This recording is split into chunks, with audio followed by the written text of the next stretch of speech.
Wizard's First Rule by Terry Goodkind. Chapter 1. It was an odd-looking vine. Dusky, variegated leaves hunkered against a stem that wound in a stranglehold around the smooth trunk of a balsam fir.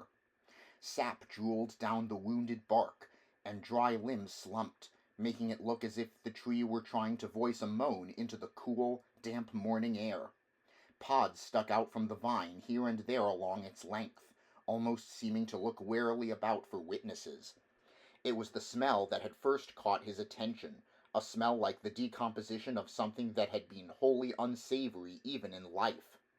Richard combed his fingers through his thick hair as his mind lifted out of the fog of despair, coming into focus upon seeing the vine. He scanned for others, but saw none. Everything else looked normal. The maples of the upper Venn forest were already tinged with crimson, proudly showing off their new mantle in the light breeze. With nights getting colder, it wouldn't be long before their cousins down in the Heartland woods joined them. The oaks, being the last to surrender to the season, still stoically wore their dark green coats. Having spent most of his life in the woods, Richard knew all the plants, if not by name, by sight.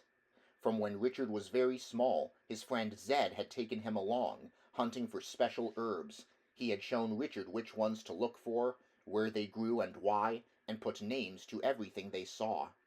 Many times they just talked, the old man always treating him as an equal, asking as much as he answered. Zed had sparked Richard's hunger to learn, to know. This vine, though, he had seen only once before, and not in the woods.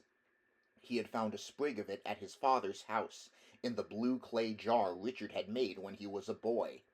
His father had been a trader and had traveled often, looking for the chance exotic or rare item. People of means had often sought him out, interested in what he might have turned up. It seemed to be the looking, more than the finding, that he liked, as he had always been happy to part with his latest discovery so he could be off after the next.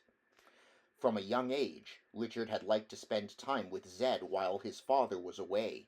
Richard's brother, Michael, was a few years older, and having no interest in the woods or in Zed's rambling lectures, preferred to spend his time with people of means. About 5 years before, Richard had moved away to live on his own, but he often stopped by his father's house, unlike Michael, who was always busy and rarely had time to visit. Whenever his father went away, he would leave Richard a message in the blue jar telling him the latest news, some gossip, or of some sight he had seen. On the day 3 weeks before, when Michael had come to tell him their father had been murdered, Richard had gone to his father's house, despite his brother's insistence that there was no reason to go, nothing he could do. Richard had long since passed the age when he did as his brother said. Wanting to spare him, the people there didn't let him see the body. But still, he saw the big, sickening splashes and puddles of blood, brown and dry across the plank floor. When Richard came close, voices fell silent, except to offer sympathy, which only deepened the writhing pain. Yet he had heard them talking in hushed tones of the stories and the wild rumors of things come out of the boundary, of magic. Richard was shocked at the way his father's small home had been torn apart, as if a storm had been turned loose inside. Only a few things were left untouched. The blue message jar still sat on the shelf, and inside he found the sprig of vine. It was still in his pocket now. What his father meant him to know from it, he couldn't guess. Grief and depression overwhelmed him, and even though he still had his brother, he felt abandoned. That he was grown into manhood offered him no sanctuary from the forlorn feeling of being orphaned and alone in the world, a feeling he had known before, when his mother died while he was still young. Even though his father had often been away, sometimes for weeks, Richard had always known he was somewhere, and would be back. Now he would never be back. Michael wouldn't let him have anything to do with the search for the killer. He said he had the best trackers in the army looking, and he wanted Richard to stay out of it, for his own good. So Richard simply didn't show the vine to Michael, and went off alone every day, searching for it. For 3 weeks he walked the trails of the Heartland woods, every trail, even the ones few others knew of, but he never saw it. Finally, against his better judgment, he gave in to the whispers in his mind, and went to the Upper Ven forest, close to the boundary. The whispers haunted him with the feeling that he somehow knew something of why his father had been murdered. They teased him, tantalized him with thoughts just out of reach, and laughed at him for not seeing it. Richard lectured himself that it was his grief playing tricks, not something real. He had thought that when he found the vine it would give him some sort of answer. Now that he had, he didn't know what to think. The whispers stopped teasing him, but now they brooded. He knew it was just his own mind thinking, and he told himself to stop trying to give the whispers a life of their own. Zed had taught him better than that. Richard looked up at the big fir tree in its agony of death. He thought again of his father's death. The vine had been there. Now the vine was killing this tree. It couldn't be anything good. Though he couldn't do anything for his father, he didn't have to let the vine preside over another death. Gripping it firmly, he pulled, and with powerful muscles ripped the sinewy tendrils away from the tree. That's when the vine bit him. One of the pods stuck out and hit the back of his left hand, causing him to jump back in pain and surprise. Inspecting the small wound, he found something like a thorn embedded in the meat of the gash. The matter was decided. The vine was trouble. He reached for his knife to dig out the thorn, but the knife wasn't there. At first surprised, he realized why and reprimanded himself for allowing his depression to cause him to forget something as basic as taking his knife with him into the woods. Using his fingernails, he tried to pull out the thorn. To his rising concern, the thorn, as if alive, wriggled itself in deeper. He dragged his thumbnail across the wound, trying to snag the thorn out. The more he dug, the deeper it went.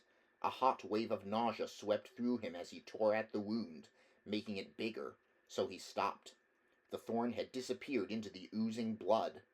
Looking about, Richard spotted the purplish-red autumn leaves of a small nannyberry tree, laden with its crop of dark blue berries. Beneath the tree, nestled in the crook of a root, he found what he sought, an ohm plant. Relieved, he carefully snapped off the tender stem near its base, and gently squeezed the sticky, clear liquid onto the bite. He smiled as he mentally thanked old Zed for teaching him how the ohm plant made wounds heal faster. The soft, fuzzy leaves always made Richard think of Zed. The juice of the ohm numbed the sting, but not his worry over being unable to remove the thorn. He could feel it wriggling still deeper into his flesh. Richard squatted down and poked a hole in the ground with his finger, placed the ohm in it, and fixed moss about the stem so it might regrow itself. The sounds of the forest fell dead still. Richard looked up, flinching as a dark shadow swept over the ground, leaping across limbs and leaves. There was a rushing, whistling sound in the air overhead. The size of the shadow was frightening. Birds burst from cover in the trees, giving alarm calls as they scattered in all directions. Richard peered up, searching through the gaps in the canopy of green and gold, trying to see the shadow's source. For an instant, he saw something big and red. He couldn't imagine what it could be, but the memory of the rumors and stories of things coming out of the boundary flooded back into his mind, making him go cold to the bone. The vine was trouble, he thought again. This thing in the sky could be no less. He remembered what people always said. Trouble sires 3 children, and knew immediately that he didn't want to meet the 3rd child. Discounting his fears, he started running. Just idle talk of superstitious people, he told himself. He tried to think of what could be that big and red. It was impossible. There was nothing that flew that was that large. Maybe it was a cloud, or a trick of the light, but he couldn't fool himself. It was no cloud. Looking up as he ran, trying for another glimpse, he headed for the path that skirted the hillside. Richard knew that the ground dropped off sharply on the other side of the trail, and he would be able to get an unobstructed view of the sky. Tree branches wet with rain from the night before slapped at his face as he ran through the forest, jumping fallen trees and small rocky streams. Brush snatched at his pant legs. Dappled swatches of sunlight teased him to look up but denied him the view he needed. His breath was fast, ragged, sweat ran cold against his face, and he could feel his heart pounding as he ran carelessly down the hillside. At last he stumbled out of the trees onto the path, almost falling. Searching the sky, he spotted the thing, far away and too small for him to tell what it was, but he thought it had wings. He squinted against the blue brightness of the sky, shielded his eyes with his hand, trying to see for sure if there were wings moving. It slipped behind a hill and was gone. He hadn't even been able to tell if it really was red.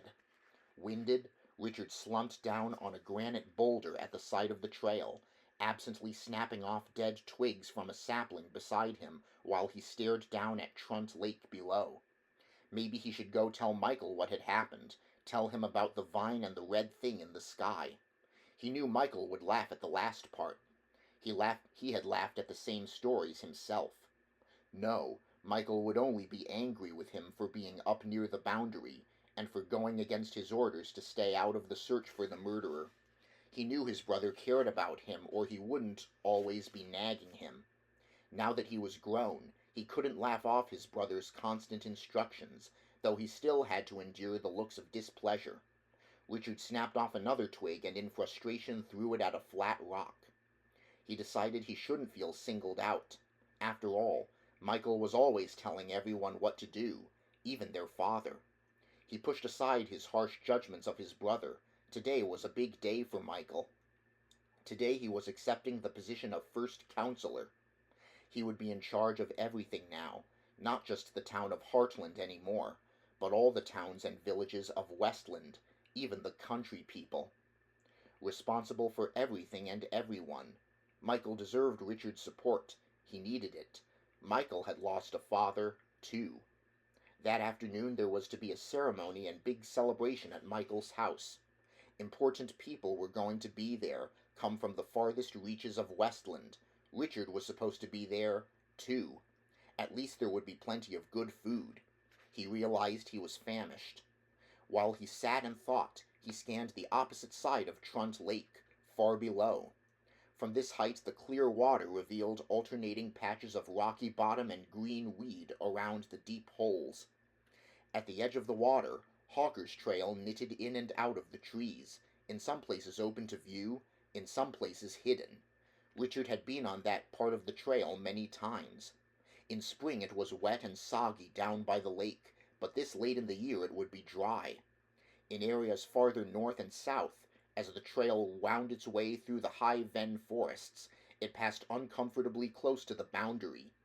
Because of that, most travelers avoided it, choosing instead the trails of the Heartland woods. Richard was a woods guide, and led travelers safely through the Heartland forests. Most were traveling dignitaries wanting the prestige of a local guide more than they wanted direction. His eyes locked on something. There was movement. Unsure what it had been, he stared hard at the spot on the far side of the lake. When he saw it again, on the path, where it passed behind a thin veil of trees, there was no doubt. It was a person. Maybe it was his friend Chase. Who else but a boundary warden would be wandering around up here? He hopped down off the rock, tossing the twigs aside, and took a few steps forward. The figure followed the path into the open, at the edge of the lake. It wasn't Chase. It was a woman in a dress. What woman would be walking around this far out in the ven forest, in a dress? Richard watched her making her way along the lake shore, disappearing and reappearing with the path. She didn't seem to be in a hurry, but she wasn't strolling slowly either. Rather, she moved at the measured pace of an experienced traveler. That made sense. No one lived anywhere near Trunt Lake. Other movements snatched his attention. Richard's eyes searched the shade and shadows. Behind her, there were others. 3, no, 4 men in hooded forest cloaks, following her, but hanging back some distance.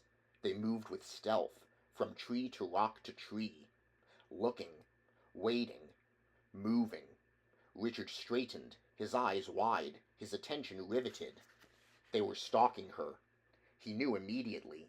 This was the third child of trouble.